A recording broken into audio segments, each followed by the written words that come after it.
Hello. So today we are doing explainability and accountability. And we'll be talking a little bit about what it means to explain the artificial intelligence functioning, how it works, and why that's important in human terms. And we will also be noting this as the beginning of our third set of artificial intelligence principles. So we said we recall that there are first those principles which are about me or you or the individual. These are things these are dignity, privacy, and autonomy. And then we said there are the ethics of us, fairness, solidarity, equity, and social well-being. Now we're talking about the ethics of the machine, and explainability is perhaps the most important of those. And again, it's the question of how do we know, and do we want to know how the machines actually work? And so here is a very pithy, but I think a nicely revealing tweet or X. I'm not sure what the tweets are still called now that it's X. If they're still called tweets, I don't know. Anyway, suppose you have cancer and you have to choose between a black box AI surgeon that cannot explain how it works but has a 90% cure rate and a human surgeon with an 80% cure rate.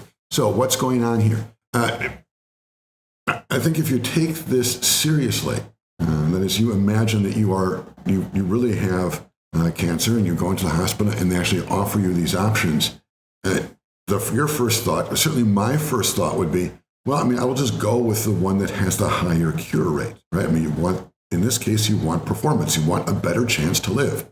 Makes sense. But consider, when they say that they don't know how the machine works, that means that 10% of the time the things go wrong, we have no idea why they go wrong, and there might be some kinds of mistakes that the machine makes that a human would not make. Right? And so, for example, we see this very clearly in the kinds of accidents that you sometimes see in YouTube videos, or the problems, let's say, that driverless cars encounter.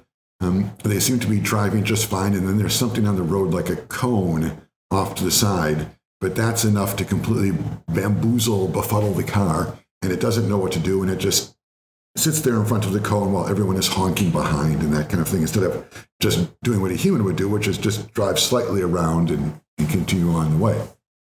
So the point is about the computer versus human, a comparison. It's not just that there is a better cure rate for the computer. It's also the things that are cured, or the way that the curing happens, or the hits and misses, so to speak.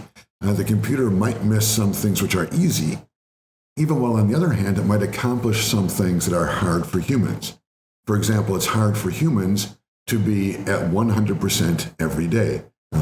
Even cancer surgeons have bad days. Professors have bad days. There are days when I'm lecturing and I feel like I'm talking at the end of 15 minutes. Even I don't understand what I have just said. It happens, right? Computers don't have that problem in the sense that they perform at the level they are able to perform consistently, assuming the power doesn't go out or something crazy like that. So you have a very different kind of profile of error. Like the kind of thing that will go wrong if the cancer treatment fails is very different. Right? For humans, they might have a good day, they might have a bad day, or there might be things that are just too challenging for them. For a computer, what could go wrong is much more the unknown or the unanticipated. It's much more the kind of freakish oddity which a human manages easily, like the cone in the road, which they just drive around and it befuddles the Tesla. For the computer, the kinds of problems that tend to occur, as I say, they're the kinds of things that break the computer down, are just simple but slight irregularities.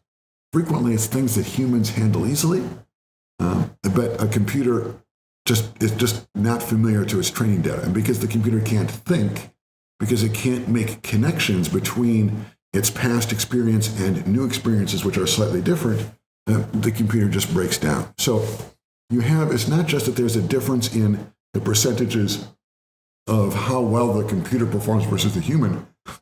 there's a difference in the kinds of errors that get made. There's also, secondly, an important question to ask about whether you want to understand your own health and your own body.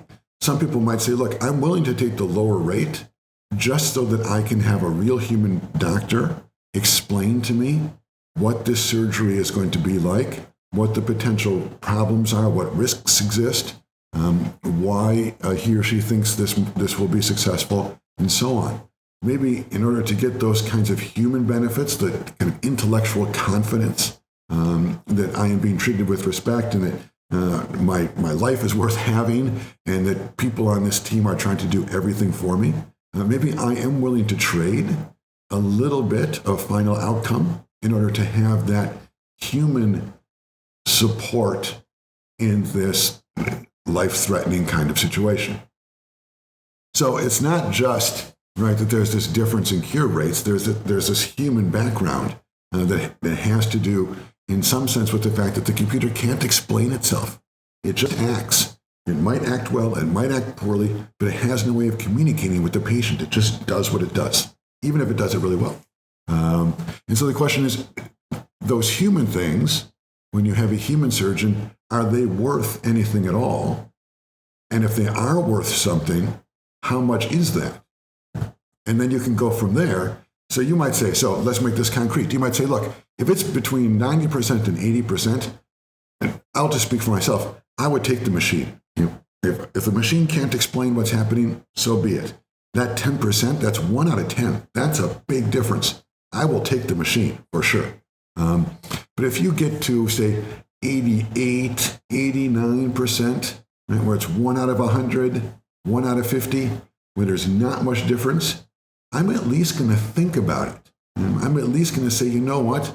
I might be willing to give away just a slight bit of potential, maybe 1 out of 100 in my case. I might give up 1 out of 100 to have the benefit of having a human doctor explain to me why he or she is going to be doing what he or she is going to do, and why we might think that this will be successful. So that's the question of explainability, and what we're trying to get at here is the sense of what it is worth as human beings to, in some sense, understand what is happening to us, or why specific things are happening. Why is the machine doing what it's doing in response to this terrible disease?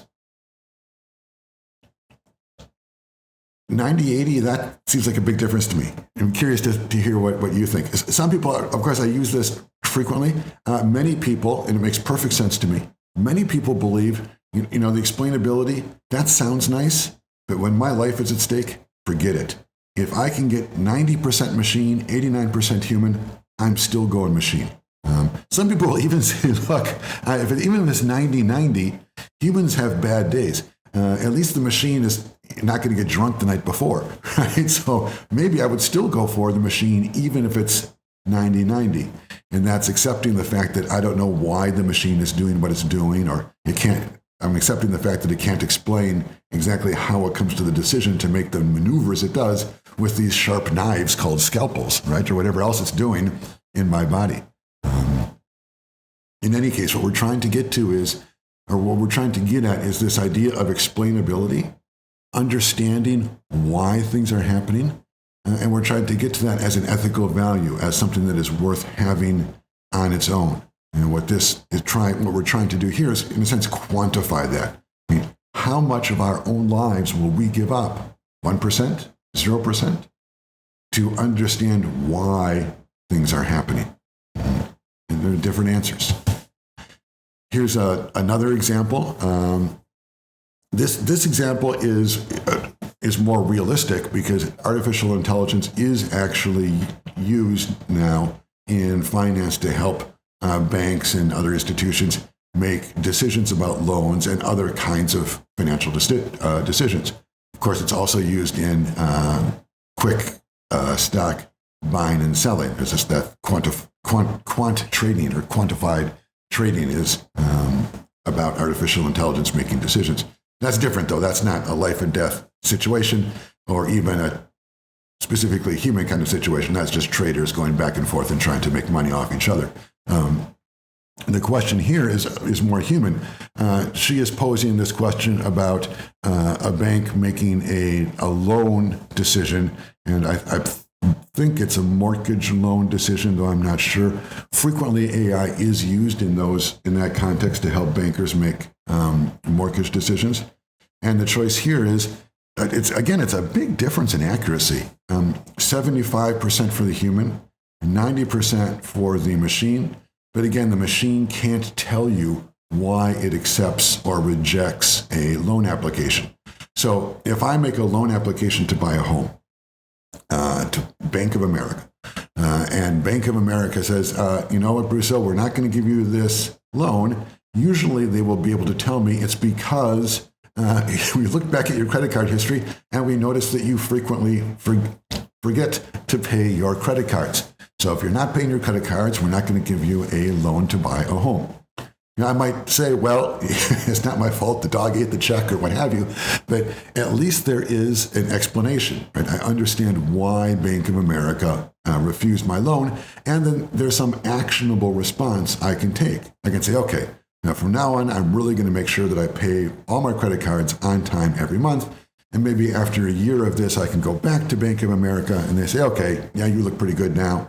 So here's the loan, right? So this is the advantage of dealing with a human that can explain why a decision is made about a loan. Whereas by contrast, what's being proposed here is this idea that, well, the bank can also use this machine that produces a yes/no, but it doesn't tell you why, right? It doesn't explain what is responsible for either accepting the loan or application or rejecting the loan application.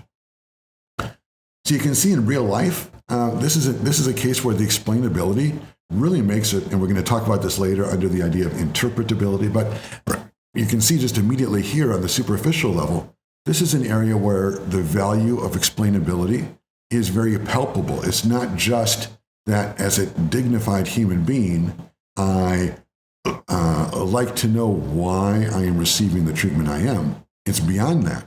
If I understand why I am receiving the treatment I am, I can actually respond to it, maybe correct my behavior, pay my credit cards, and then I end up getting a loan. Right? So there's a real palpable, tangible benefit to being able to explain why a decision is being made. And again, we can imagine, and these do exist, highly complicated and advanced artificial intelligence agents that are taking in massive amounts of data, processing a loan application through those massive amounts of data, seeking correspondences with other applications and loans that are similar to yours in certain ways, and to see whether those loans were successful or failures, and then from all those correspondences, essentially making a decision about whether yours will be a success or failure, and issuing a decision. Those machines, they are in use, they do work, but all they can produce for you at the end is a yes or no. They can't tell you why. And so the question she's asking here is, well, if you are a top executive in finance, so she's asking this to bankers, and you have this choice, the 90 versus 75, 90% accuracy for the AI that is not explainable, or 75% accuracy for the human that does make a coherent decision. Says, look, doesn't pay the credit cards, therefore no loan. What do you do? And she gives 4 choices. Number 1 is yes, there's a great track record and is used by the competitors. That's the AI version, the 90%. Yes, the algorithm is accurate and most clients will not ask. Okay, so here she's saying, look, maybe it's true that a human can give this explainable answer, but human clients really don't care. All human clients want is all they really want is the yes or no.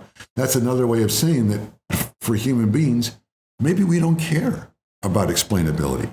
Maybe it doesn't really matter to us why or how the machine makes its decision. We only care about whether that decision is accurate. If the machine is making accurate decisions or better decisions than human makes, why? Who cares? Right? That's a possible response.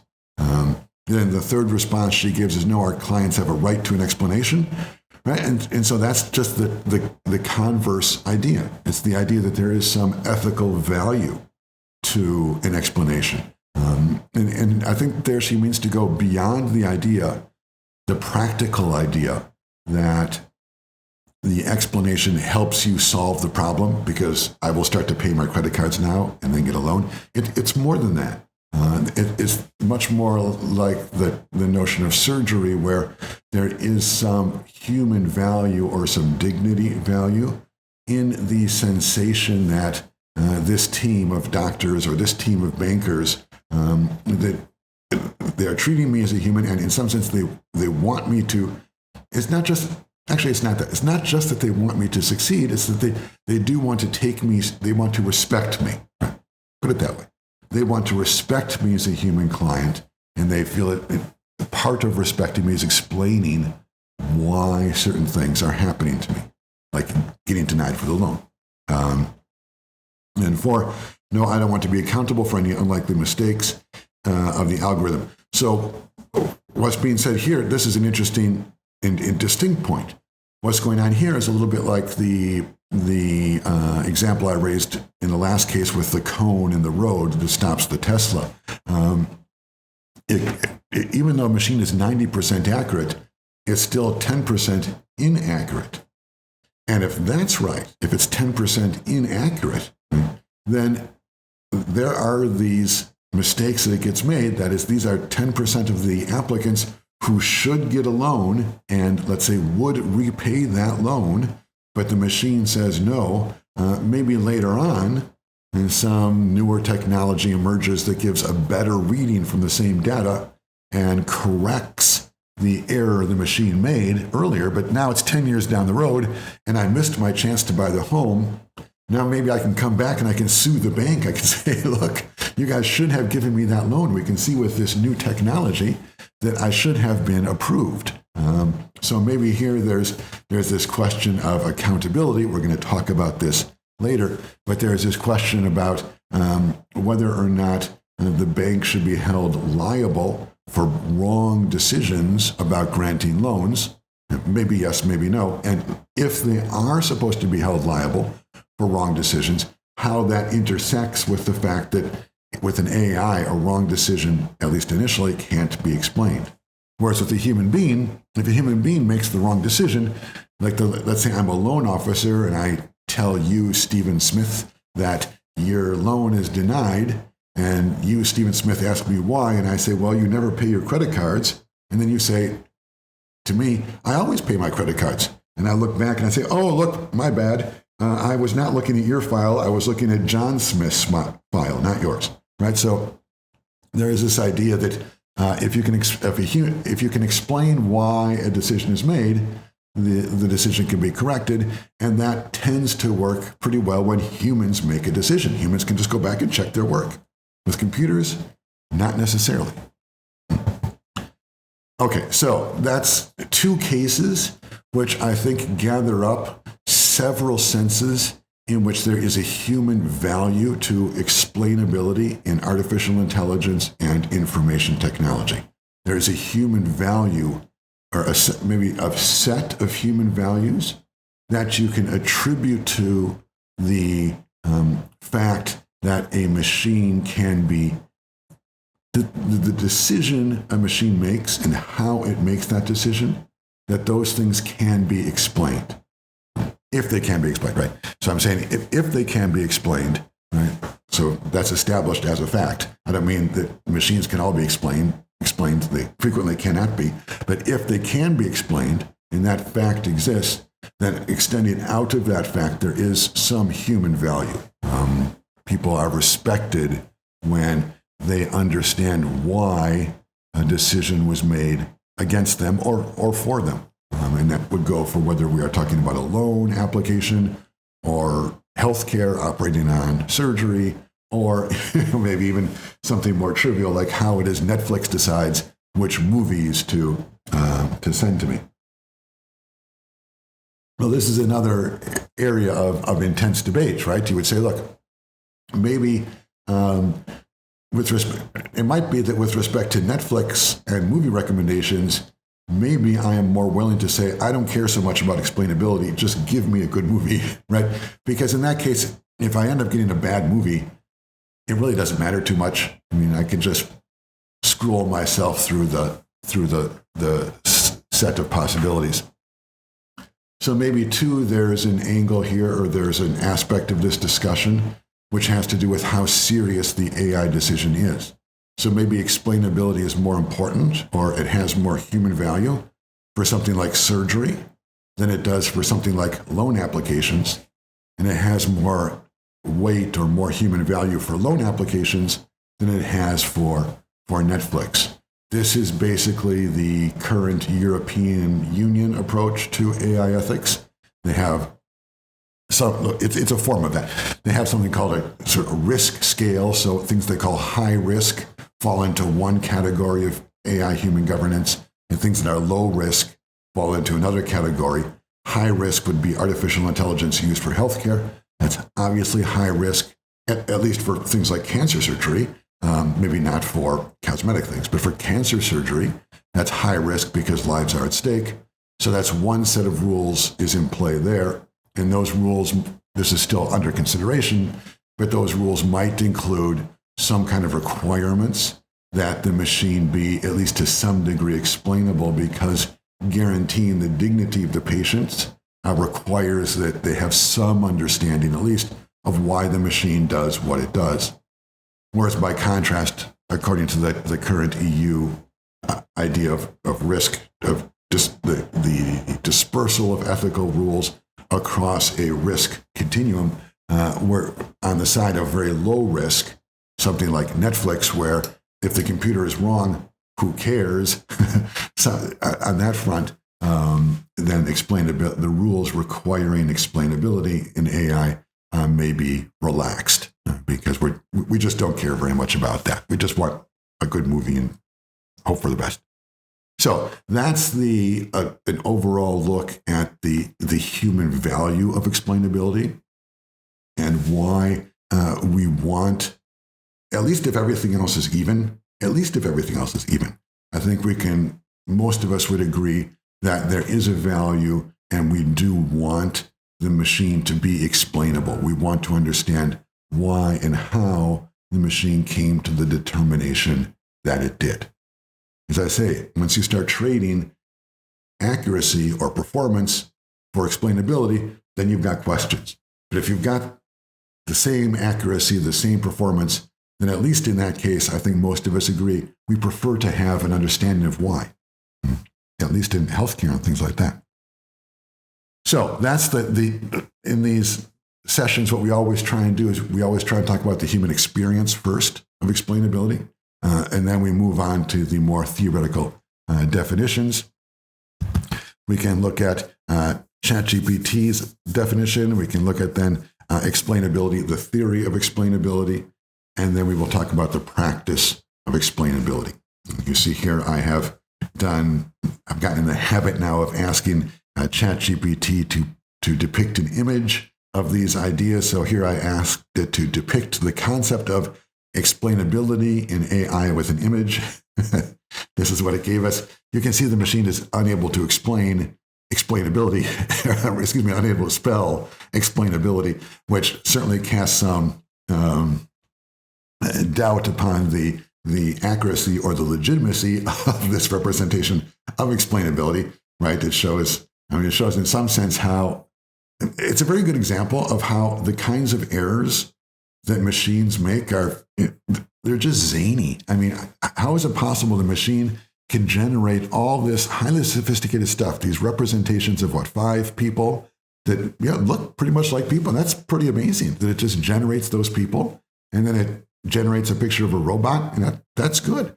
And it gives those 3-dimensional spaces. It catches the idea that explaining something maybe has a whiteboard, and catches the idea that you use graphs and so on. So this is a really sophisticated picture. it does capture in many ways what the idea of explainability in AI is.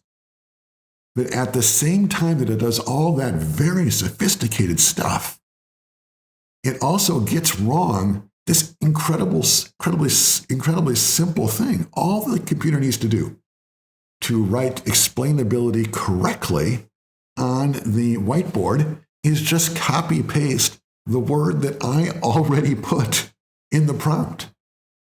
But it couldn't do that. I mean, the simplest part of the task, it failed. So that's why computers can be so frustrating. And that's why people are very interested in the idea of explainability, because the kinds of errors the computers make, they just seem crazy to us frequently. And we just can't understand how it can do so well on everything else and then get the simplest part wrong. And if there's no explainability in the machine, if it's just this neural network with all these hidden layers and we put stuff in and get stuff out, we don't know what happens in there. We have no way of understanding how to make that simple and just dumb mistake. It just doesn't make sense. Now think about that with respect to your, just very quickly, think about that with respect to your cancer surgery. So that would be kind of like the equivalent of the machine very perfectly with its scalpels going into your body and far greater skill than a shaking human hand, right, with the perfect stillness of the computer blade going in and in minuscule cuts remove exactly the cancer, nothing more, nothing less. Do a job which is far, far superior to the job that a human hand could do. Right, so that's the advantage of the AI surgeon. But then after extracting perfectly the cancer, then for some reason we can't understand, it takes the scalpel and jabs it straight into the patient's heart. And something like that, sorry for the for the image, but something like that is about what is happening here, right? I mean, the computer is doing all this stuff perfectly, better than a human could do, at least in the time. It produced this image in a few seconds. That's infinitely better, almost, than a human illustrator could do in that time, right? At least in that time. The computer really outperforms the human. But then again, when it comes to the simplest part, it does this crazy thing which almost ruins the entire effect. In medicine, it would be like the computer perfectly slicing out the cancer and then stabbing the heart. That's why explainability is important, because it's true. The way machines perform is they make these mistakes, and extremely frustrating. All right. So the definition of explainability. We forgot to do the ChatGPT. Let's ask what ChatGPT says. Explain. Well, let's ask it to explain explainability in AI ethics in less than 51 words. Let's see what it says.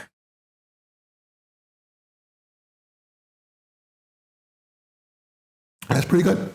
Explainability in AI ethics. Okay, we've got a winner here. And AI ethics involves making AI decisions understandable and transparent, ensuring users can comprehend and trust AI processes and outcomes.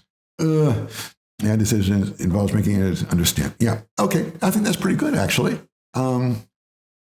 What did I write? What was the human? Let's take a look. I can't remember. What was the human? My definition. Describe how and why output was produced in the languages of the various stakeholders. Okay, I think my definition is a little better. So what I'm capturing here, which is a little different, is first, more than the ChatGPT definition, I'm putting an emphasis on exactly how the machine processed to make a decision. Whereas what does the ChatGPT say? It just says, understandable and transparent, okay? That's fine, understandable and transparent, but I would rather say, tell me why the machine made the decision it did. I think that's a little more penetrating and understandable. And then the second part is also important. in the languages of the various stakeholders. So it's not just ChatGPT says there's just kind of one general idea of explanation. There's one general idea of making the machine understandable. What I'm saying here is that there are multiple, that true explainability requires multiple, in a sense, multiple understandings, or making things understandable in multiple ways. Okay, so that's my formal theoretical definition. Then let's go to the practical definition, and let me explain what I mean by that second part, the various stakeholders. When we talk about the machine being explainable, being transparent, being able to understand why it makes the decisions it does, that means different things for different people. For example, the user of the machine, the developer of the machine, and a lawyer. Those are three very different people. What do they want when they think explain the AI? The user wants something called, as I mentioned earlier, interpretability. That is, what is it? It's, as I say below, it's the why without the how. It's like, I don't care exactly how the machine came to the conclusion that the fact that my failure to pay my credit cards means I will not pay the loan. I don't really care about that. What I care about is that the source problem is the fact that I failed to pay my credit cards.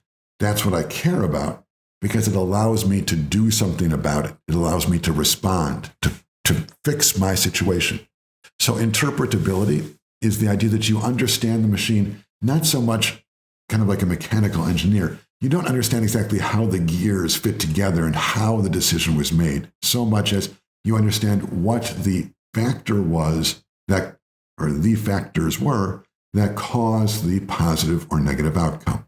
Right? So explainability when you're applying for a loan maybe means, what is it in my behavior in the past that got this rejection, and therefore what can I change in the future to get a loan next year?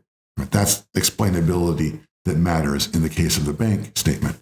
For the developer, by contrast, I think explainability does mean a little bit more of that how part, right? How do the gears turn? What was it in the way that I designed this machine, say in the way I ordered, the way it managed different tasks? Did it first think about the individual's income and then think about credit history, and then, or should it instead be, first let's filter for credit history, then filter for income? Those are architectural decisions. Those are design decisions, and they affect the way that the machine, the gears in the machine, in a sense, the metaphorical gears.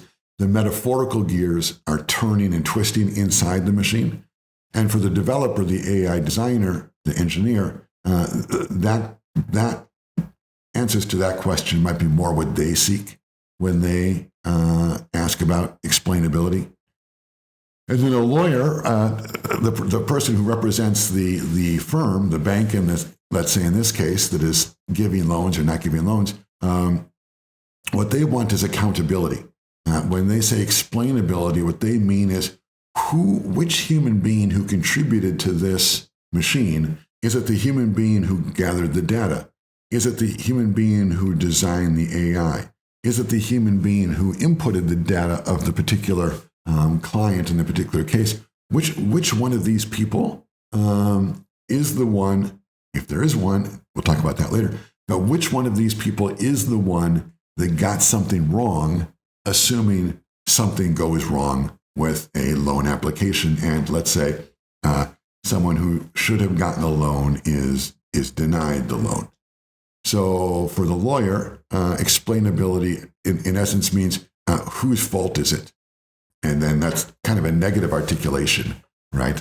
We're assuming that things are going wrong, but of course things frequently go right. And in that case, you would say, well, the accountability here is, well, who deserves the credit? I mean, who should get a pat on the back, or who should get a raise, or who should get some kind of recognition because the machine succeeded? Which person is accountable for this success, or again for a failure? So the idea of explainability in theory is, well, first, the idea of explainability as a human experience is the kind of sensation of dignity that I want to know why things are happening to me. Then the idea of explainability in theory is the ability to describe how and why an output was produced in the language of the various stakeholders. And then in practice, what that means is finding the people who are intersecting with the machine, the users, the designers, the lawyers, and so on, and making sure each of them understands in ways that are significant for them in their work, how the machine is working. And as I say, I think that the big distinction there is the one between the user and the developer. Users, at least in the case of the bank, what they want is interpretability. They want to be able to explain what needs to be changed in order to get a different outcome. The developer, they want to understand what's going on inside. They want to understand how the machine is working so that they can improve accuracy at the end of the day.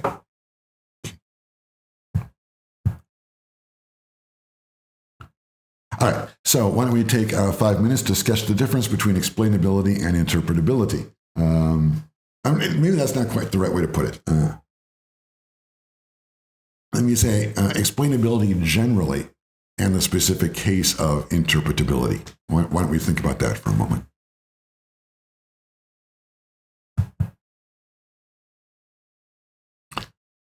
Okay, so we've talked about the cases of the AI doctor and the AI loan officer. We've described explainability as what the machine did for different audiences.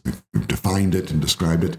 Now we're going to talk about explainability and accountability.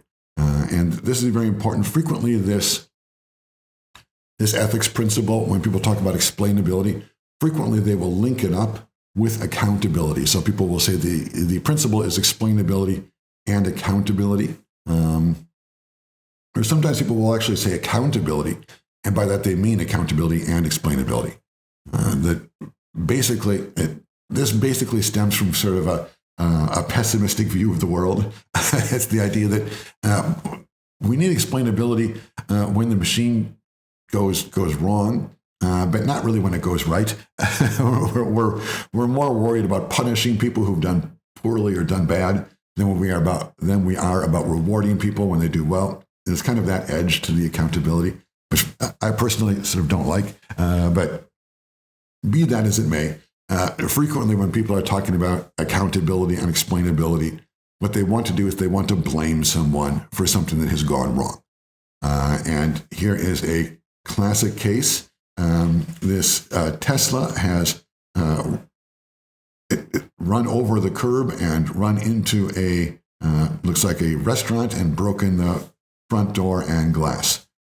Hopefully, it would appear that there's no injuries here. This is not a human disaster. It's just a financial problem, a little bit of a shock inside.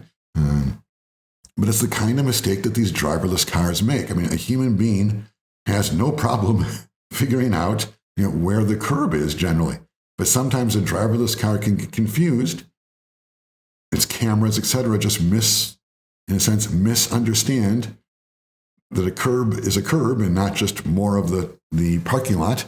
And then a clear window, you can imagine how the computer, just like a bird, as it flies in the window, the car just keeps going until it hits the wall and quickly understands this is not good, and the car stops. So something like that is what happened here. You have our police officer on the scene and writing up his ticket. The question is, who does he give the ticket to? The question to ask here is, who is at fault for this accident? Now, let's assume that this accident happened while the driverless autopilot function was engaged. If it was just a human being driving, well, then it's just a human, right? But let's assume that this is the autopilot did this, right? The person was in the car, was just there, told the car to go park, and was just looking at his phone or something, and the car went to park and ran into the window. Who's to blame? This is a hard case, and I will explain why. It is a hard case because of the way artificial intelligence is now working. And it's not working this way in all the cars. So grant me just a little bit of space here. This is partially true and partially futuristic, but not futuristic like science fiction. It's futuristic, and we're just stepping into this stage. Part of the way that an artificial intelligence driverless car functions is that it learns from its driver. So when that Tesla leaves the Tesla lot and is delivered to its buyer, let's say I bought it, it's delivered to James Brusseau. It is delivered with the capability to be able to drive around pretty well. It makes mistakes, but it drives around pretty well.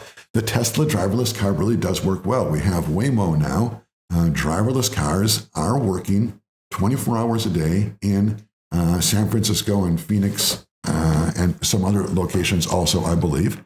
But these driverless cars are working. They're autonomous. There's no human in the car behind the wheel. The car just goes, and it works most of the time. So I received my Tesla, and I put it in driverless mode, and it drives around.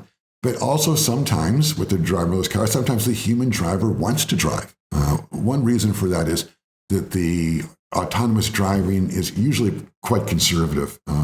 It's safe, it's supposed to be, but it's pretty slow. And if you've ever driven in a Tesla autopilot, you know that it can be a little bit frustrating because the car is you're always Mr. Safe, right? You never pass unless there's absolutely 5 miles of room in front or behind and everything. So it can be a little bit frustrating. So people certainly me at least, and I think most people who drive these cars occasionally say, look, I'm just going to drive this thing. I've got to get to where I'm going. I can't sit around here driving behind grandma at 25 miles an hour. I'm going to pass her. Am I technically legally allowed to pass on this residential street? No, I'm not. But grandma in front of me is driving at 15 miles an hour. There's not a car in sight. I'm going to pass, right? So I take control and I do that. What happens is the Tesla the AI driving function, part of what it does is it learns from human behavior, or it gets feedback in action from its actions as a result of the human response to it. So, for example, if the car is going too fast and you hit the brakes, it'll learn to slow down. If the car is going too slow and you speed up, it will learn to speed up. If you do things like drive, if you're kind of a tailgating, I'm not, but of course I'm not. If you're kind of a tailgating driver and you tend to drive very close to the car in front of you, the AI will learn from your behavior. It learns from how you turn, how close you drive to others, the speeds you go, how quickly you accelerate. The machine records all those things as you, the human driver, operate, and uses that information to further perfect and refine the way it acts when it is driving. So, when you have an accident like this, given everything I've just said, it is really, really, really difficult to figure out who is to blame for what the car did. Because on the one hand, you could blame the person who designed the artificial intelligence somewhere in Mountain View, California, or Austin, Texas, or wherever it is. Someone designed that AI initially, and maybe that's the person you blame for this accident. Secondly, you might say, look, regardless of who designed it, the people who sold the car, that's the Tesla Motor Company. So, who cares about the AI designer? It's the company that sold the car that is responsible for this accident. Third, someone might say, well, wait a minute now. The car was fine. What the problem is that Brusseau, the driver who bought the car, he kept passing people like grandma and stuff. And so the car learned from my driving, learned to behave somewhat recklessly.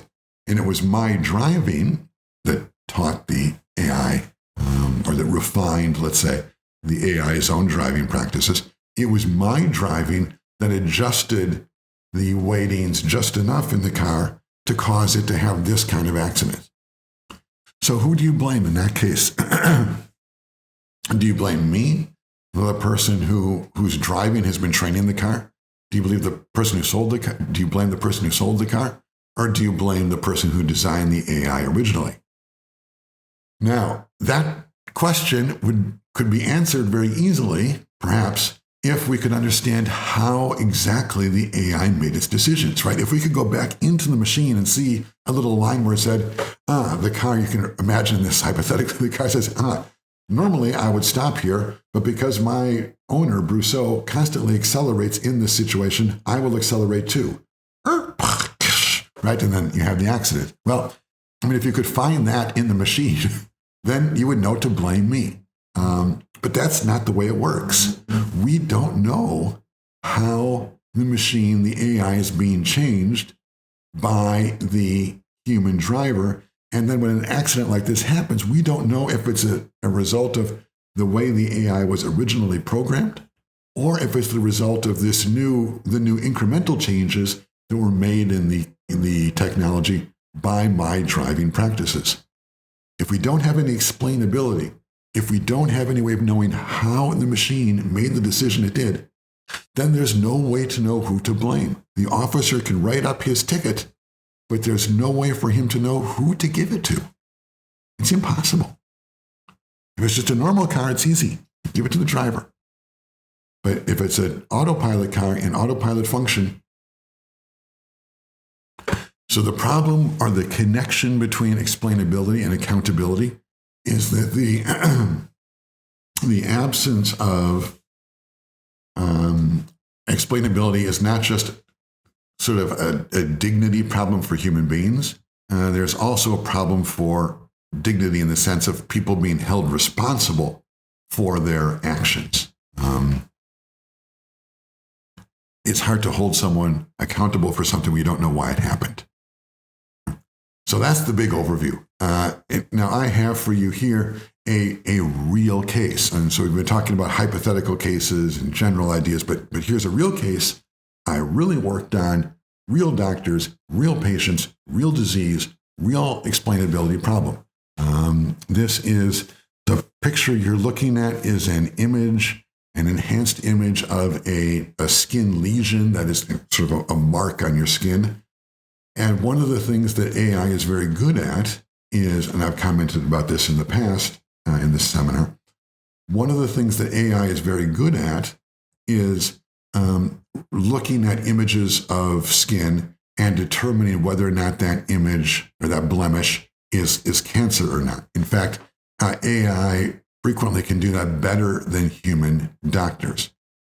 So, not surprisingly, people are using artificial intelligence to make these diagnoses. Problem. What happens if we can't understand how the machine made its decision? Well, one thing that happens is if the machine makes a misdiagnosis, it says something is not skin cancer, but it is, and then it turns out later that the patient, in fact, did have skin cancer and perhaps dies because it was not correctly diagnosed, there's no way to go back and look and say, well, this is why the mistake was made. And so it makes the doctor who's using this artificial intelligence, it makes the doctor look like a complete fool, right? The doctor's essentially backed into a situation of saying that, well, I made this misdiagnosis just because the machine told me. If you're in that kind of situation where the machine can't explain why it's doing what it's doing, and you're a doctor, and it tells you something is not cancer, I mean, that has to worry you a little bit, right? Because if you're wrong, and then you get sued later on or just blamed later on, I mean, your only defense is to say, well, I just blindly did what the machine said.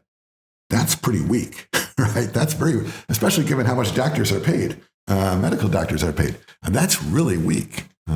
We expect from doctors and all this money they're receiving, that they're going to be able, if they get it wrong, they can at least explain why they got it wrong. They can at least defend themselves. And that's just lamentable if the doctor steps up and says, well, I don't know why it's wrong. That's what the machine told me. Well, why, doctor, are you even there then? We don't need you if you're not going to be able to explain what's going wrong. So for that reason, many doctors are very hesitant to use this technology, even though, and this goes back to the very first case, even though the technology might provide better diagnostic accuracy than the human doctor, They don't want to use it because they don't want to get caught in that one outlier situation where the machine says it's not cancer, and it is, and the patient dies, and then everyone comes back and says to the doctor, well, where were you on this? What happened out there? So in the real world, there is a problem. The problem is that we have technology that will save lives. We use this technology to evaluate, diagnose skin lesions. Lives will be saved. But doctors don't want to use that technology because they can't understand why it's making the decisions it is, and that makes them vulnerable to this problem later on if the diagnosis is wrong. So what is the solution? I think that's a pretty clear statement of the problem, right? The problem is we can save lives, but we're not using it because of the explainability problem. It seems like there are three solutions. One, we can do what they were doing. This case took place in Germany, in Frankfurt, I believe. You can just eliminate the machine. That's what they were doing. The doctors are saying, look, the machine is great, but I'm not going to use it because I can't explain it. Sorry. So that solves the problem, right? Now you don't have to worry about it anymore because you don't even have the machine. The other extreme response is you can just eliminate the human. You could, for example, make a law that says when artificial intelligence diagnoses of skin cancer or anything reaches a percentage of accuracy, which is, say, 10% or greater than a human, then we could make a law that says the human just has to accept the AI. That's it. There's just no choice. And maybe doctors might even want that, right? Doctors might all get together and say, look, I want to accept the AI diagnosis when there's a disagreement between what I think and what the AI thinks, because, yeah, the AI is better. I want to accept that. But I need some protection, and maybe law can afford that. If law just says, look, you're forced to accept the AI, then maybe the doctor says, you know, that's better. So now I just will follow the AI recommendation, do what the AI says, and if later on the diagnosis is wrong, now I, as a doctor, I'm protected, right? I was just following the law. So that would be another way of solving the problem. You just say the doctors don't have a choice. They have to follow the AI. And there is kind of a precedent for this in cars. When cars, this is quite some time ago, but when cars first started to attain speeds where people were really being hurt in traffic accidents, it made a lot of sense for people to put seatbelts in the cars, get people safer.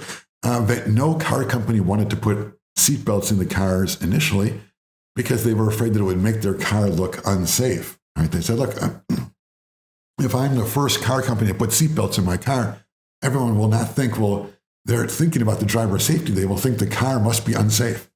And so what the car manufacturers did was very intelligent. They all got together and went to Washington, D.C. and said, look, can you just make a quick law that says cars must have seatbelts? That way we all jump in together and we can make people safer, and none of us has this reputational damage that people think their cars are unsafe or something. So that's what they did. They just used the law to force people to do what probably, well, obviously they should have done anyway, right? What's going on here in the case of skin cancer is you're doing some version of the same thing. You know, maybe we should just defer to the machine. But in the human circumstances as they are now, it's impossible. So we just make a law that says you have to defer to the machine, whether you like it or not. So that's the second solution. Fine.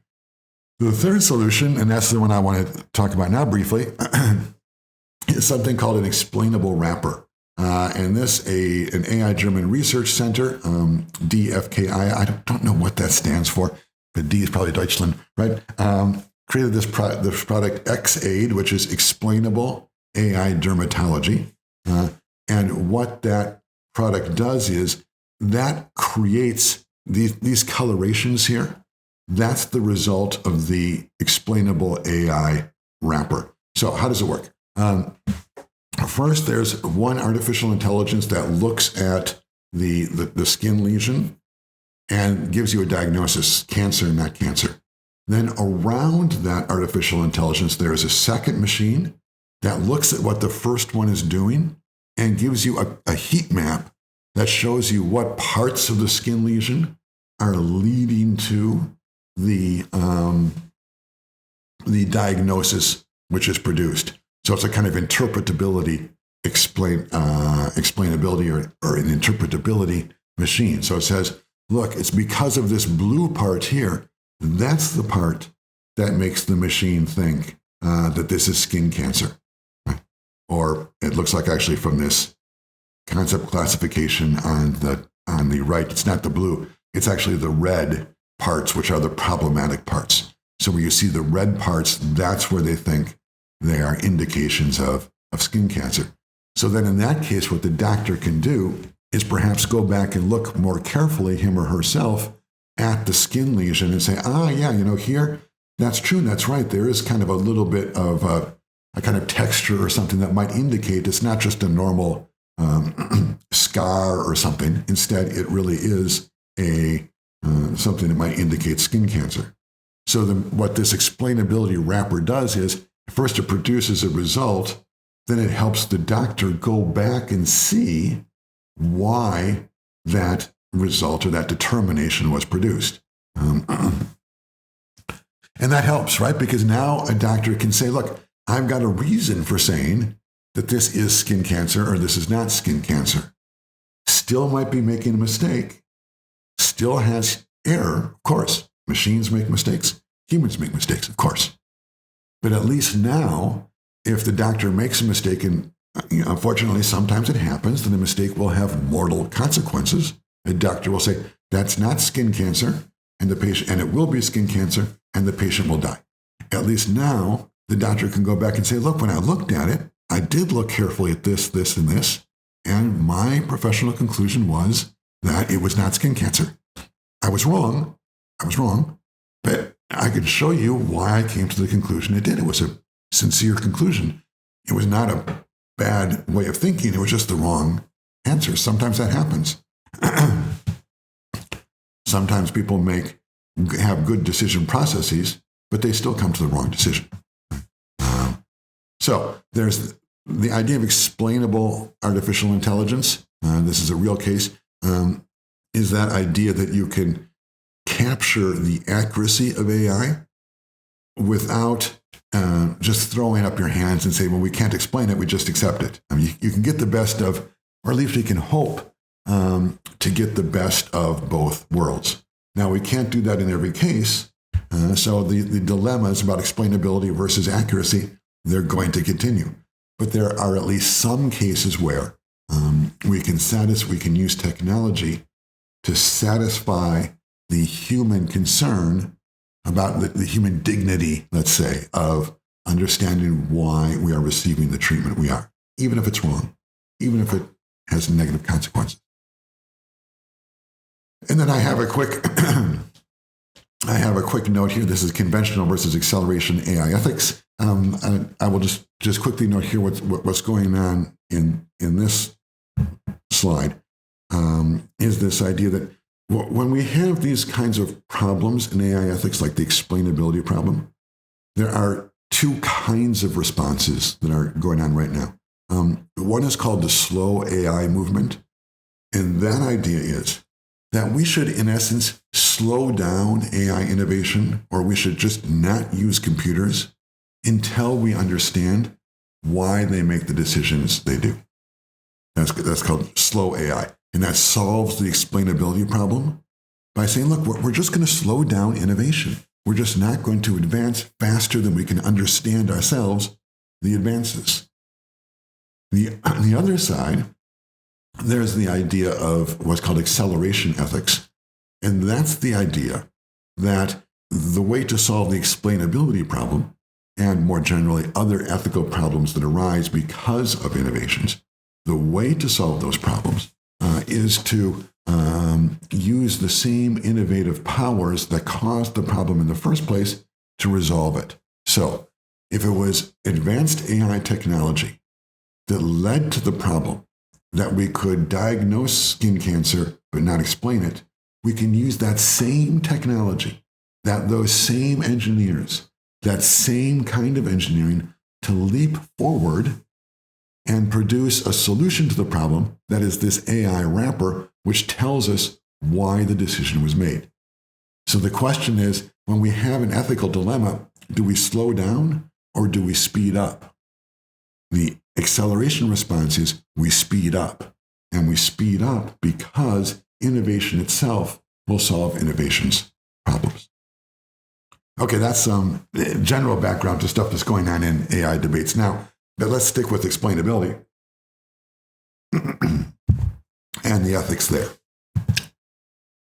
We can take 5 minutes to hierarchize the 3 responses to the accountability gap, right? This one, eliminate the human, eliminate the machine, or the explainability, and evaluate those, sort of understand those in your own language.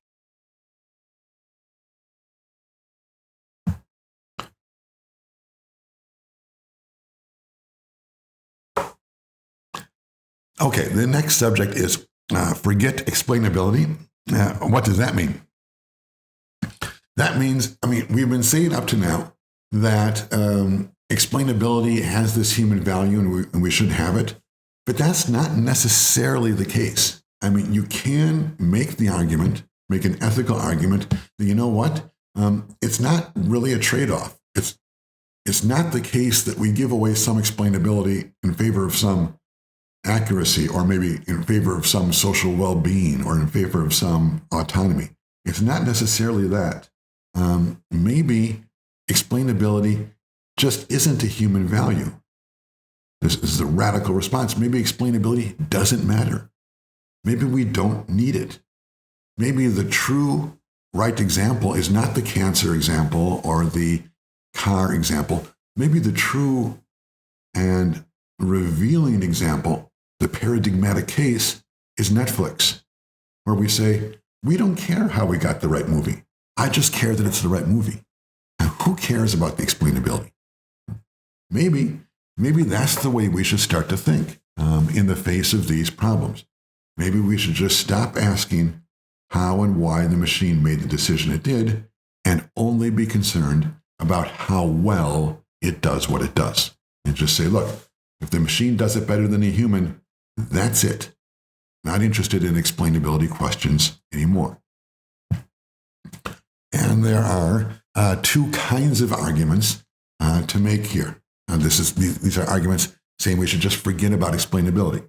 One is a practical argument made by many people, including the famous Carnegie Mellon professor, Manuela Veloso. And she says, on this issue, she says, look, artificial intelligence is like microwave ovens. A lot of us don't understand exactly how microwave ovens work. Now, of course, in the case of microwave ovens, if we wanted to understand, we could, I could go to Wikipedia or YouTube and ask for a video, and it probably would explain to me how microwave ovens work. But she's still right in the general sense that there are a lot of things, whether it's a microwave oven or the transmission in your car or TV reception or who knows what. There are a lot of things that we have around us, many, many, many things that we just don't understand. And we deal with it. We live that way. In some sense, we don't care, right? All I want is for the microwave to make my popcorn. I don't care how it does it. And if it stops working, if it fails to make the popcorn, I don't get mad. I don't start thinking, I should have had some explainable reason for this. I just say, no, I'm going to get a different microwave. That's all. I don't care why. Maybe, what she is saying is that artificial intelligence is like that. It's just a thing, and if it's working, we use it. If it's not working, we don't. That's it. We don't need to have any more questions. Another example of this is aspirin. I'm not sure if this is still true, but for many, many years, decades, we used aspirin, of course, to kill pain. But we did not know why it did what it did. I'm not sure how aspirin was discovered. It must have been some kind of accidental discovery, like tree bark. I think I read about it once. So it was discovered from tree bark or something. In any case, however it was discovered, for many, many years and decades, we used aspirin here in the West frequently, normally, without thinking about it. And we had no idea, even the highest scientists had no idea why it did what it did. None. Did that stop us from using it? No. We said, look, as long as it does what it's supposed to do, I'm fine. If I get a headache and I take 3 aspirins and 4 and 5 and it doesn't cure the headache, well, maybe I stop taking aspirin and I go see a doctor or something. But as long as I have a headache and I take an aspirin and it goes away and it happens once in a while, who cares? Why? That's the argument she is making. She's saying, look, it happens all around us every day. There's all kinds of stuff that we don't understand and we don't care. And why should AI be any different? We should just put it in the same box as everything else. As long as the Tesla is not having accidents, I'm not going to start asking about why it does what it does. And then maybe it does have an accident sometime. Well, we'll just have to accept the fact that in those cases, she would say, or it seems like she would say in those cases, we're going to have to learn to live in a world where sometimes bad stuff happens, the Tesla has an accident, and it's no one's fault. Lightning strikes. It does happen. People are hit by lightning. It's no one's fault. Bad things happen. Not anyone's fault. We go on. AI should be like that. Makes sense. I suppose she would want to say practically that, look, the benefits are sufficient, right? There's so many benefits to the AI doing this that it's worth having this loss. Right? So that's one argument. The argument is I guess there are 2 different ways of saying it. One way of saying it would be that explainability, all this stuff about human dignity, and it's important for me as a human to understand why things are happening to me. One argument is to say, not really. You're saying that, Brusseau, but it's not really true. And you can see that it's not true because you use microwave ovens, you use the Netflix stuff, and you don't care. So all this stuff about how important explainability is, that's all just hand waving. It's not really true. So that's one practical argument. I guess the other way of making that practical argument is, even if it is true, it's still worth it to use the technology because it's not that big a deal. So you can take your pick, whichever argument you like there.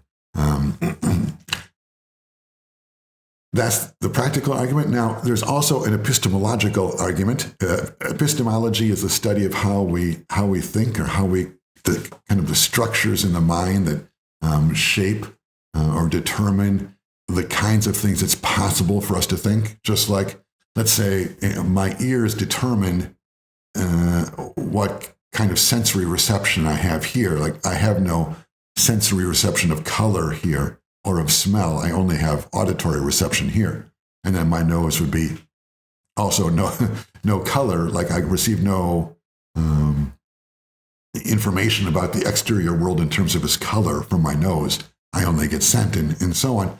So something like that, the idea that your nose does certain stuff and your ears do certain things, something like that also applies to the mind. You can say, look, the way we think allows us to see certain things, but not see other things, right? So what this person is saying is that the way we think about reality, we should kind of switch from like noses to ears in a certain sense. He's saying we have been accustomed to thinking about reality in terms of explanations. We say, look, that's what it means to understand reality. He's making a kind of scientific claim here that, and I think it's clearly right, that what it means for you and I to understand something is to understand why it happened, the sort of causal effect. Like, well, why is it raining? It's raining because there was some humidity in the air, and the temperature dropped enough for that humidity in the air to condense as droplets. Then we call that process clouds, clouds darkening. And then these droplets finally get so heavy that they fall out of the air. We call that rain. Good explanation. We understand why I'm getting wet. Okay, that's what it means. And we think scientifically to understand the world. Great. What he is saying is we should change the way we understand the world. We should just stop thinking that way. We should instead just accept the knowledge of the machines as knowledge. In other words, it's not so much that practically we get along without knowing why things happened, why something happened. Instead, what he's saying is, let's just imagine that knowledge itself is different.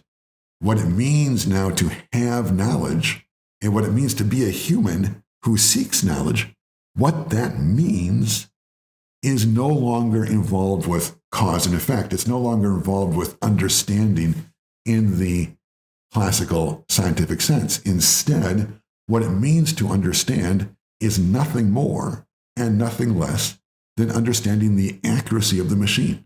If it works, we use it. If it doesn't, we don't. That's what understanding means. Understanding does not mean understanding the gears inside. So what he is proposing is that we just change the way our minds work. We change how we understand the word understand. So it's not just a practical claim that explanations don't matter. It's instead the idea itself that knowledge is no longer about explanations.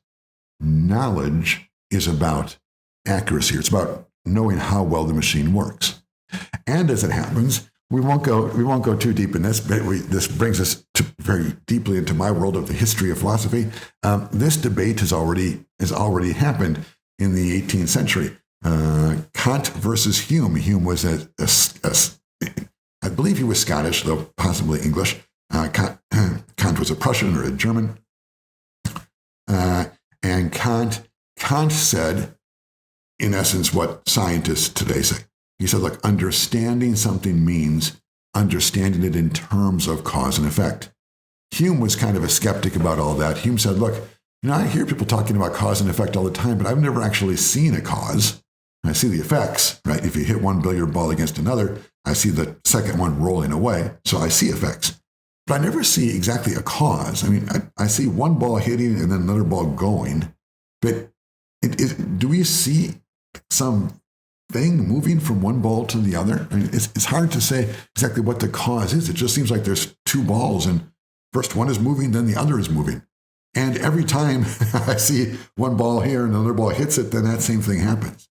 So what Hume wants to say is, look, when we look carefully at our experience, what we actually perceive is kind of like what computers have. We actually just perceive this constant correspondence. When one ball runs into another one, the second one goes somewhere, right? That effect. But we don't actually see kind of the actual cause. It's not like some little white thing called a cause moves from one ball to the other, right? We just see this constant replication of the same pattern. So Hume was against Kant, and Hume sort of said, look, basically, we just have to figure that what we consider understanding is sort of a kind of a myth or kind of a fairy tale. This idea of cause and effect and causality and the way scientists think is really just kind of an invention that we've made up to help us feel more comfortable in the world, but it's not true. What's true, when we actually look at what happens on the pool table over and over again, is we make conclusions about what will happen just by creating patterns that summarize what we have seen in the past. Right? One white ball hits another ball, the white ball goes slower and the other ball goes faster.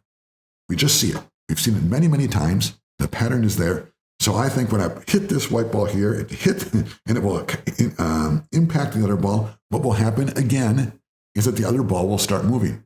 I won't ever see a cause. I won't ever see some thing like go from one ball to the other. All I'm really doing is just saying it happened before, so it's going to happen again. Now, that's pretty much the way computers work, right? That's what a computer says. A computer says, look, over and over again, I've seen this kind of blemish in the skin, and it's been cancer. So I see the blemish again, therefore it's cancer. Why is it cancer? I don't know. It's just that pattern repetition, nothing else. So there's no explanation to it. Right? We only care about the constant correspondence of one thing with another. We only care about the repetition of the pattern. And that way of understanding the world is completely different than the Kantian way or the cause and effect way, where we say, well, it's literally, look for the gears and say, well, it's because this, you keep going down and down. It's because this color indicates some number of this cell, and because this cell indicates some pathogen, and because this pathogen indicates da. Right, we keep going until we kind of get tired, and we say, okay, that's enough. Now we have the cause. We've got it all explained. We can say why we have cancer. Someone like Hume says, forget all that. All you need to see is that every time you see this color on the skin, you get cancer out. So let's just take that knowledge. Do we end up wrong sometimes because it's never every time? Yes, we do. Sometimes we're wrong. But we should just accept that. That's the way the world is. So for Hume says, look, computers are actually closer to true knowledge than humans are. But Kant and Kant represents the way most humans think today. What humans tend to say is, well, no, not really. Humans really understand and think. Computers don't. But it's possible to make the argument, and that's the argument that's being made here. It's possible to make the argument that this is a Tesla accident, and the U.S. government, Department of Transportation, explained there may not be a causal connection between the human programmer and the end result. Basically saying, look, there isn't causality. Just one thing happens and then another. That's it. That's all we know. So this idea of explainability, as it's usually understood in terms of causality, this idea of explainability, we're just going to have to learn to live without it. And we're going to have to learn to live without it as an epistemological argument, because that's the way truth is for humans now. It's different than it was during the Industrial Age. During the Industrial Age, what truth meant was understanding cause and effect. But during the digital age, what truth means, and this is an epistemological argument, what truth means will no longer be about cause and effect. Truth will only be about just accuracy, 90%, 70%, 99%, what have you. Not about understanding why it's right or wrong. It's only about understanding how right or wrong it is. That's what it means to have knowledge. Say that. Right? Okay. And then one last point here. One approach to this question about whether or not we should have explainability. The question we're asking here is explainability worth having? And we started out with the assumption that it is worth having. And that is the assumption that is most active in artificial intelligence ethics today. But we're questioning it here. We're saying, look, maybe it's just not worth having at all. And if that's the case, then we don't need to worry about it. One way to approach this huge, big question is to ask ourselves, well, what is artificial intelligence like? What does it resemble? I mean, is it like aspirin?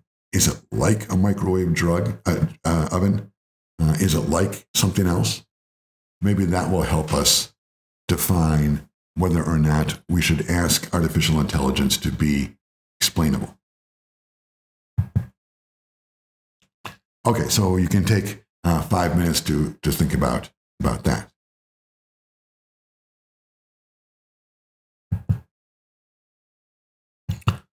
Okay, now we're going to talk about some practical things.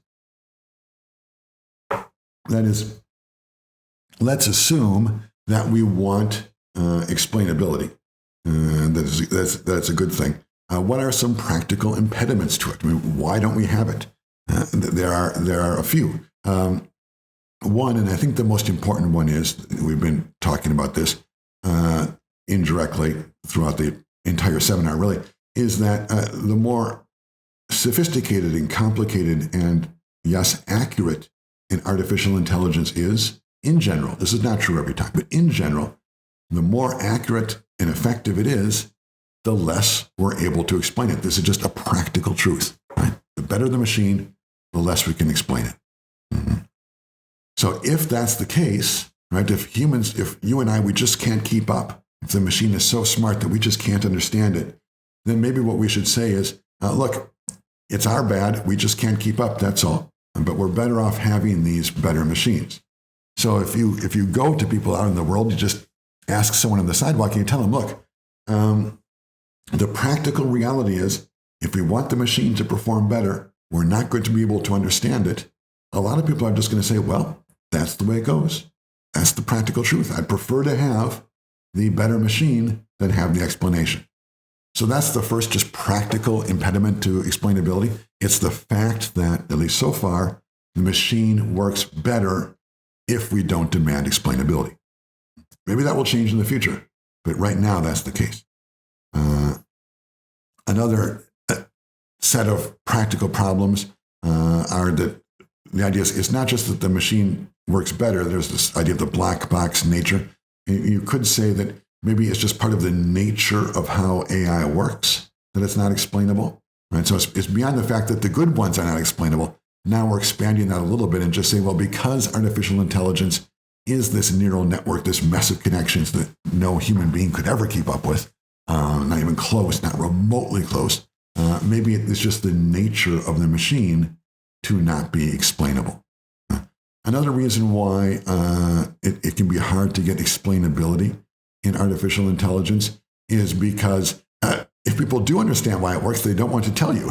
And the reason they don't want to tell you is because that's kind of the secret sauce, right? That's what they have.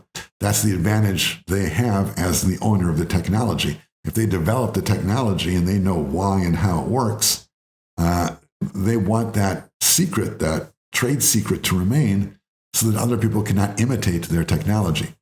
And that makes perfect sense, right? If I spend a lot of years developing an artificial intelligence, even if I understand perfectly why it works, I don't want you to understand, because then you will just take my idea and make money off my idea. I want to make money on my idea, not have you. I don't mean you personally, but I mean whoever, some other people out there.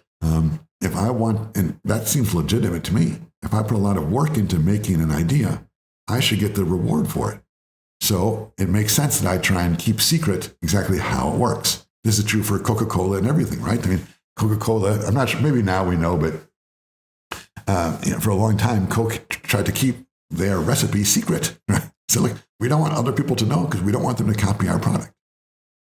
And then a third reason, practical impediment to explainability is kind of a version of the intellectual property rights. It's this idea that, well, if you're making an autonomous car, like a Tesla, you are bringing together a lot of parts from a lot of different manufacturers, and some of those parts have their independent artificial intelligence. Like, for example, if you have a Tesla, it has cameras that detect what is going on in front of the car, behind and beside, but let's say in front of the car. Then that information is sent to another AI that says, okay, if that's a human there, then we better stop, and so on. But maybe the artificial intelligence which is in the camera and that recognizes that's a human, that's a car, that's a tree, that stuff, right? Maybe that AI is not made by Tesla. Maybe that artificial intelligence is made by the camera maker, and Tesla just buys it and then combines the results from that AI with the AI that Tesla itself makes, which drive the car. So if there's this integration of third-party products, again, that might be that company doesn't want to reveal how their machine works, or maybe Tesla just doesn't have the time to track it down. And so that's another practical reason why it can be hard to explain how a Tesla or many artificial intelligence technologies work. Again, because they're bringing together multiple AIs from different sources. And then finally, there is a real important theoretical impediment to explainability. And that is when we talked about interpretability, like in the loan case, we said, look, maybe we can show that it's because you didn't make your credit card payments that you did not get the loan. So maybe we can say that, and this is what we're getting a little bit technical here, but people who pursue explainability, one thing they do is they use something called Shapley values. What Shapley values are is they are attempts, or, well, I think that there's some success. And what they do is they try to attribute to various input pieces of data which one of those input pieces of data played the largest role in determining what the output was.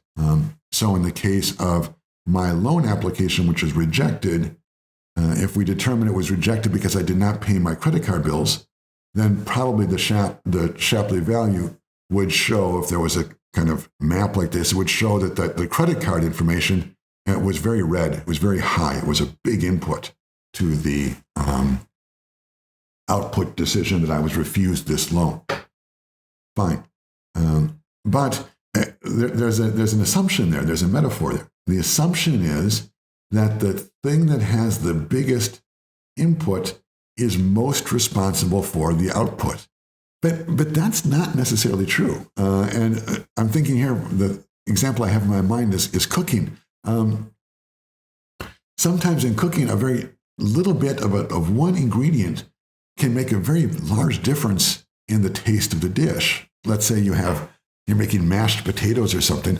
Well, the biggest ingredient is the mashed potatoes, no doubt, of course. But maybe just a little bit of one ingredient, I'm not a cook, so I don't know, but just one ingredient could really change the taste of that potatoes. And it's maybe that one little ingredient that makes it very tasty and makes it very successful for a restaurant.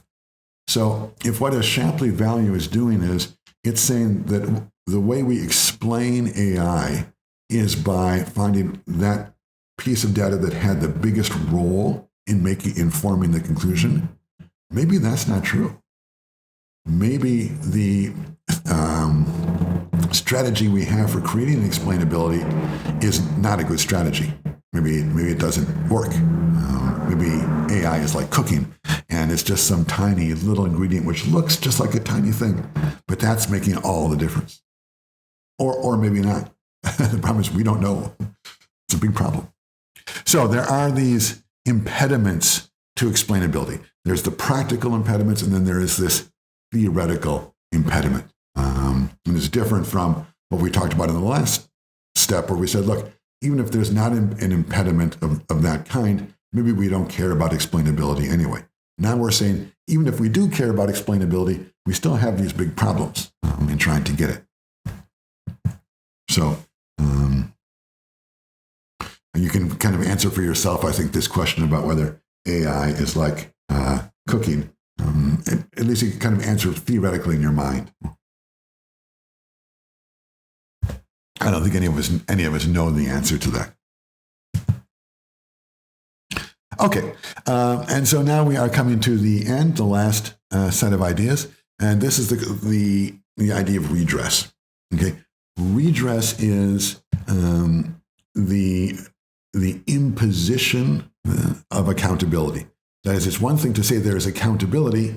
We know who caused the Tesla accident. Redress is the idea that there is the possibility of acting on that knowledge. Right? Redress is the idea that accountability does not just exist theoretically. We know who's to blame or who deserves the credit, but we have the ability to actually impose some kind of penalty or some kind of benefit, depending upon whether it's blame or credit, depending upon whether the machine failed or succeeded. And that these are almost more legal debates surrounding AI as much as ethical, but just very quickly, we will kind of strap these on at the end. That if you're studying law at all, this is and will be a very rich area of investigation. I mean, rich in terms of intellectually stimulating, but probably also a good way to make money because there's going to be a lot of cases in this area in the future. A lot of cases that will be about trying to figure out when AI goes wrong, beyond just who is at fault, what kind of penalty or what kind of benefit should be attributed to this or that case. And there are some strategies. I say that there are 3, but it looks like there are actually 4 on the list for this, for redress, for actually applying accountability. One is the idea of the learned intermediary. The idea here, and again, this is more of a legal idea than an ethical idea. The idea here is that whoever is in charge of the artificial intelligence, whoever that might be, that person is the one responsible for what the AI does, regardless of why what happens. So in the case of Tesla, the person who's in the car, even if he or she has it on autopilot and is playing with his or her phone, this person is still the learned intermediary. This is the person who acts between the AI and the world, and this person is therefore responsible for what happens. Right? So if I'm playing on my phone when the car has an accident, it doesn't matter if it's the AI malfunctioning that had caused that accident. I am the learned intermediary. I am the one in charge of overseeing. I am on the loop of the AI, so to speak. I am overseeing how it's functioning. So I'm the one who is accountable and responsible. And if you're going to sue someone, or if money should be paid to a victim, I'm the one that should pay it, not the designer of the AI. Even if the AI made a wrong decision, because I'm the person who was in control of the AI at the time, I am the learned intermediary. It's my legal fault. Okay, so that makes a lot of sense. And Tesla actually functions within that theory, because Tesla, part of their rules for the use of the autopilot is that you keep your hands on the wheel at all times. That's an explicit rule. And they do that for legal reasons. They do that because they want to impose the idea of the learned intermediary. They want to say that regardless of what our AI does, if you're the driver in the car, it's your fault. That makes sense. I mean, there's strong. It makes sense because, to a certain degree, yes, of course, if you're the driver in the car, you should be paying attention to what's going on, just like the pilot in an airplane or the engineer in a train. So yeah, it is your fault. Even if the machine makes a mistake, you're supposed to be on top of that. You're supposed to be watching that. So it's the driver's fault.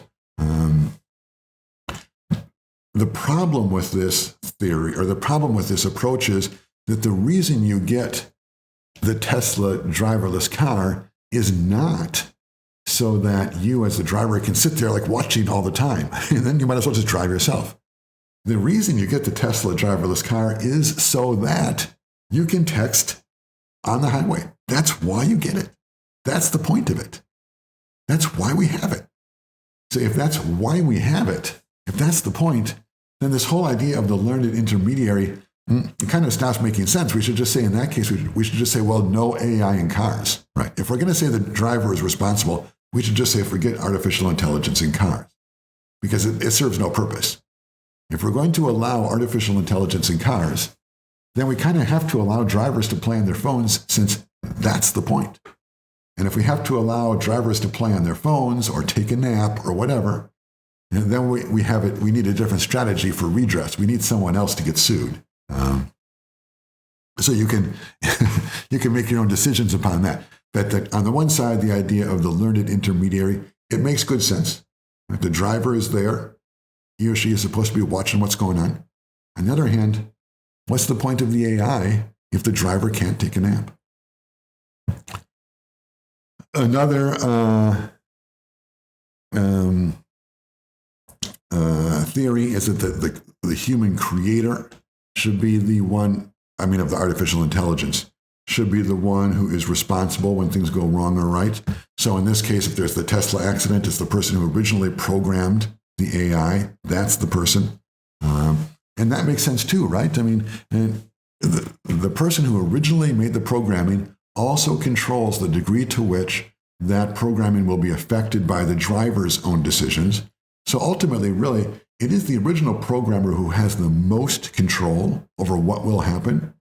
So he or she should inherit the most responsibility and the need to pay or the benefit if things go wrong or right? Because that's the origin of it. That's where the most control exists. And I think that's pretty clear. The person who has most control over what the Tesla will do in driverless mode is the person who designed the AI that exists in the car when it leaves the shop. That's the person who has the most potential to control what happens. So therefore, maybe that's the person who should be sued if things go wrong, or gets a bonus if things go right. One problem with this is, and we've already discussed this, is that the AI in these cars now, it is beginning. We are increasingly using AI that learns from the driver, and that does, again, we just keep going back to the same problem. When the AI learns from the driver, that's good. It gets better at driving. But now we have higher performance, higher accuracy, but less accountability. Because if it's learning from me, now we don't know if me, the driver, is at fault or the original designer. We get a better car. We get fewer accidents. But when we get those accidents, we have less ability to understand who should be blamed. So the human creator also has problems. It makes sense. The creator is the one who has the most control. But it kind of defeats the purpose of maximizing the capacity of the AI. A third way, and this is just inherited from the industrial economy, a third way is just the idea of legal personhood for the AI. So who's responsible when the Tesla has an accident? Well, Tesla is responsible, but not not the human being, Elon Musk, or not the human being who designed the AI. Instead, the company, the corporation. So if the car makes a mistake and causes an accident, and no one goes to jail because there's no person involved, the only thing we can do as far as redress goes, as far as imposing a penalty, the only thing we can do is have the company pay money. That's it. So that has worked to some extent in the industrial economy. It works because it allows innovation. It allows companies to try new things, since if it goes off the tracks, no one is really to blame. So that's good. It's good as long as it works. It's good as long as it produces innovation. The problem is, and this here in the world of AI is just the same problem we had in business ethics 50 years ago, is that, well, it seems unsatisfying if people are harmed, something goes wrong, people die because of a machine, and the most we can do is say it's the company's fault. We should sue General Motors. And if we win, if we say we've proved it's their fault, all we get is money. No human being ever suffers. That seems very unsatisfying. But it is a deal that we have made in the industrial economy, and we can make it again here in the AI economy too. We can say, look, if the Tesla causes an accident and someone dies, it's Tesla, the company, that's at fault. But that means there's no one to go to jail. It's just money. It's just money. That's it. The money is real too. I mean, I don't like to lose money. And to some extent, money does pay for damages. I mean, if, for example, I'm in a Tesla and I have an accident and I break my finger and Tesla pays me $1 million for that, yeah, I feel like that's okay. I'll take that deal. I don't need to blame any human being. I'll take $1 million for a broken finger. So, money, I don't want to be dismissive of money. Money works. It just doesn't work when someone dies. So, just like all these strategies, they are imperfections. Okay, and then the final response or redress strategy is something called redress by design, which is, as I note here, a form of explainability. That is, you simply design the artificial intelligence so that right from the start, we can figure out who is responsible. Basically, what we're saying here is that we just insist that artificial intelligence be explainable. It's kind of that slow AI option where we say, look, we're just not going to allow artificial intelligence to exist in the world until we can explain how it works, and therefore attribute errors and successes to the person who created that part of the AI. That makes sense. We could do that. The problem, though, is that we're losing accuracy, or we're just losing the technology. Right? If we say we can't allow the technology to exist in the world until it is explainable, a lot of stuff, like, for example, those cancer diagnostic tools, a lot of them are going to disappear. Now, we can keep some of them because we've learned how to explain how they work, but there are others that we will lose. Lives will be lost because tools we have that could diagnose skin cancer are not available for use because we can't blame anybody when something goes wrong. Are we willing to accept that? Maybe. In any case, what is certain is that if redress is important to you, if it's not enough to say just that some company's to blame, but some one person, a human being, really should bear the brunt of the blame when something goes wrong, and also, of course, be accorded the benefit when something goes right. If it's really important that there be some attributable, or some human should gain or suffer because of what the machine does, then redress by design is a good solution. Say, look, we just won't allow AI to work in the world until we know who is to blame when it goes wrong or right. And then here's another example of redress by design. It's a little bit different. The idea could be that, we will just look at it. So what the person here says is essentially that there should be a default setting. In this case, this is copyright. And if you can use artificial intelligence, and YouTube, let me step back for a second. YouTube uses artificial intelligence to detect when someone uploads a video. I mean, trillions of videos are being uploaded every second. That's an exaggeration, but not much. All these videos are being uploaded every second onto YouTube. We would have to have every human in the world constantly watching videos if we were going to check and see whether music was being used in these videos that was used without permission from the Rolling Stones or something. And so what YouTube does is they use AI to locate videos that have this music, like let's say a Rolling Stone song, like a Rolling Stone, right? My famous Stone song. It's on this video. AI has found it, and therefore YouTube will reject this video or not allow it to be monetized or something. Now, the problem is when you've got these AIs doing that, is that there's no, and the AI is wrong, there's no redress. I mean, you can find this out for yourself. Put up a video which it makes us with a song that sounds a lot like a classic, like Beatles' "Hey Jude" or Rolling, something like that, something that which is sure to be caught by the copyright machine at YouTube.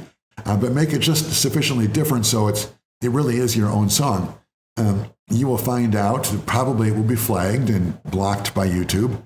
And then if you get that far, then try to get YouTube to put it back on, by writing them letters saying, look, this song is different in this way. So it really is original. So it should be good. Good luck with that. Right? Good luck. YouTube just says, forget it. I mean, anyone who's had this experience with YouTube, I have had it many times with my videos. For one reason or another, it gets flagged. And I've said, look, no, it should not be flagged for that. For example, in my stuff, because I have a lot of ethics videos, I talk about a lot of things like that are quite controversial. We'll talk about abortion, talk about capital punishment, and I will use a case study where I will say someone murders someone else. In some of these videos, it just gets the right keywords. It detects that I'm talking about murder or something. And maybe I'm pretending, right? Maybe in this video, I will pretend like I'm a hitman, and I will say I do this, but I'm paid for this, and so is this justifiable? I say all kinds of crazy stuff, and then YouTube says, well, look, this person apparently is a hitman, murdering people, so we're not going to allow his video up. Take it down, and then I try to write YouTube a letter and say, no, it's okay, it's just ethics, don't worry, I'm not actually going to kill anybody.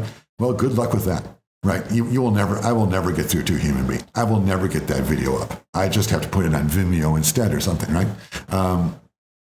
So in that case, YouTube is doing they're providing a free service, so I can't complain too much. But it is true that I'm being harmed to some extent by YouTube there. And there's just no redress. There's nothing I can do about it. What this person is proposing here is, well, it should go the other way. It should be that I should be able to appeal and say, look, this video goes up, and now the burden of proof is on YouTube to come down and tell me, look, now we can prove that it really was you really are a hitman, or it really was Rolling Stone song that you used, and therefore you should pay. And so in that case,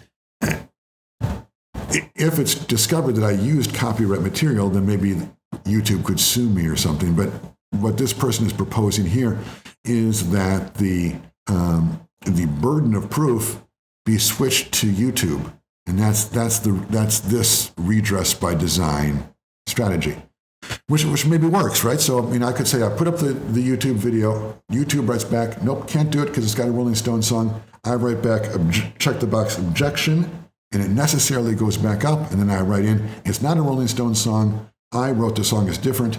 And then if YouTube wants to later on, they can come back and check and sue me in court and take it down and so on. In other words, again, the burden shifts to YouTube from me. Okay, that is a kind of redress by design, right? The AI or the information technology is set in a way that I have an appeal. I can get the video put back up. But the problem with that is that everyone, of course, the bad guys are going to check the box and say, no, it's my song, when it really is the Rolling Stone song, and put it back up. So this redress by design kind of defeats the whole purpose, because the reason they started using the AI in the first place was so that the Rolling Stone songs would not be used without permission. If I can just check a box and it is used, well, then it doesn't work. So it's very, very difficult. The fact that we want these tools to work for us, but the fact that it's so hard to explain frequently why the YouTube algorithm classified my song as a Rolling Stone song when it wasn't, and classified this other song as not a Rolling Stone song when it is. It's so hard to figure out why that happened that it's just really difficult to say who should be blamed for this. And that's kind of what we have been talking about now for the last for the last many slides. Just very quickly here, we're nearly the end. The European Union or European Community ethics guidelines for trustworthy AI do talk about the redress in AI systems, and they believe that for the European mainstream ethical stance, explainability is a value. It is worth having, and they are closer to the slow AI camp than the innovation camp. And what they will say is AI systems should be explainable, one, and two, explainability means there should be a way for users to contest decisions, to say, this is wrong. There should be a way for users to make a claim for harm done, to say, this is wrong, and I deserve $5 because it was wrong. And then available information about how to make the claim. There should be a way, once I've decided that, there should be a way for me to know how to make that claim. And then I'm not sure exactly what that last point is, but basically what the EC guidelines say is that the company YouTube is responsible. If it's going to use AI, they have to set up a way for me to dispute their findings. That makes sense? It's good. The idea that explainability is worth having makes sense. It's good. But again, you can't avoid the problem that if you force YouTube to do that, then they lose a lot of the value of their AI. And if you really force them, the EC makes these rules and then they don't enforce them, so they don't matter. But if they were really enforced, YouTube would have to shut down, because it can't do that. It just can't. That's the reality. And that actually has happened. A few things have happened like that in Europe. Companies have just said, well, we're leaving because we can't play by your rules. Does that mean the rules are bad? No. Does that mean that the Europeans are making the wrong decision? No. But it certainly means that it's really hard to get both. If you want explainability and you want the very best AI, you're going to have a hard time. So you've got to make a decision. Okay, so you could just take some time to think about the redress strategies, and this is what we have talked about. We've defined what explainability is. We've defined the idea that explainability is important for accountability and redress. We've said that there's a practical. Well, first we'll say there's a theoretical idea that maybe you could say explainability doesn't matter. Of course, in counter to that, we had the original examples where we said explainability does matter. And then so that's a theoretical question. Then there's the practical question. Well, how much explainability, how much accuracy, where do we draw the line? And then there's the questions kind of repeat in this area of redress, which is more a legal consideration than an ethical one. But it's a very real area of AI ethics. If you want the questions about AI explainability and accuracy, if you want to see how they work in real life, a very good place to look is in the legal debates surrounding redress for AI when something goes wrong. Okay? I think that's enough for today.